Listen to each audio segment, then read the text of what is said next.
کہ بڑی سی بڑی بلا، مصیبت، مشکل، آفت، مرض ٹالنے کے اسباب میں سے ایک تکوینی سبب ذبح البقر ہے.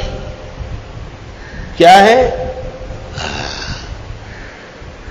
کہتے ہیں جب بسم اللہ اللہ اکبر کر کے کسی کی طرف سے گائے، بھینس، اونٹ یہ کاٹا جاتا ہے نا، تو وہ جو بلا ہوتی ہے اس کی گردن پر چھرا کر جاتا ہے. اللہ اکبر. مخلاط میں ہے کہ جب بلا نازل ہوتی ہے آسمان سے تو ایک جبڑا مشرق میں ہوتا ہے، ایک مغرب میں، اس آدمی کو کھانے کے لیے.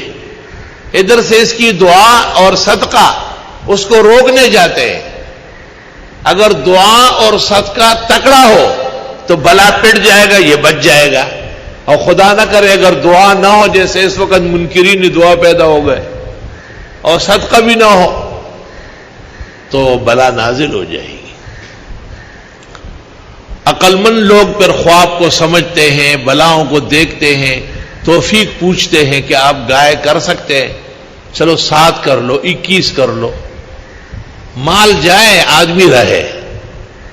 مال پڑا رہے بینک بیلنس اور آدمی کا جنازہ قبرستان پہنچ جائے، یہ کیا مال ہے؟ اس کا فائدہ تو نہیں ہوا. اللہ اکبر و کبیرہ. وہ ایک آدمی مر رہا تھا، مجھے بلا لیا. 96 سال عمر تھی اس کی، اور وہ 100 نمازوں کا اقرار نہیں کر رہا تھا کہ میں نے نہیں پڑھی. بیٹا اس کا بڑا دیندار تھا اور پوتا. انہوں نے کہا ہم حساب کرتے ہیں. اس زمانے میں کئی لاکھ روپے بنے.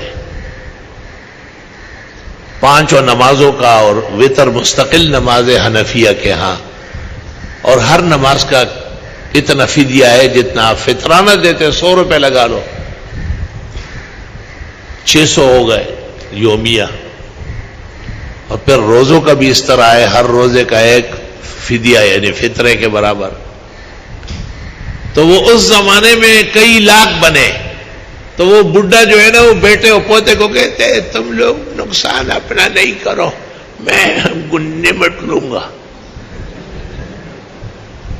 میں نے اس کے بیٹے سے میں نے کہا افسر لوں گا، بڑا کام ہو جائے گا، بہت پیسے آ جائیں گے. وہ کہہ رہے ہیں کہ میں نمٹ لوں گا. کس طرح؟ پتہ نہیں.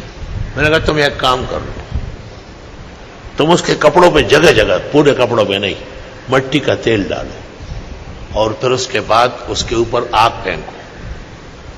اگر وہ ٹھہرا رہا تو پھر وہ جہنم کا مقابلہ کر لے گا. انہوں نے جو خالی آگ دکھایا، انہوں نے کہا نہیں بیٹے یہی سے جلا رہے ہو. کہا آپ تو وہاں نمٹ رہے، تھوڑا سا یہاں دکھا دے ہمیں.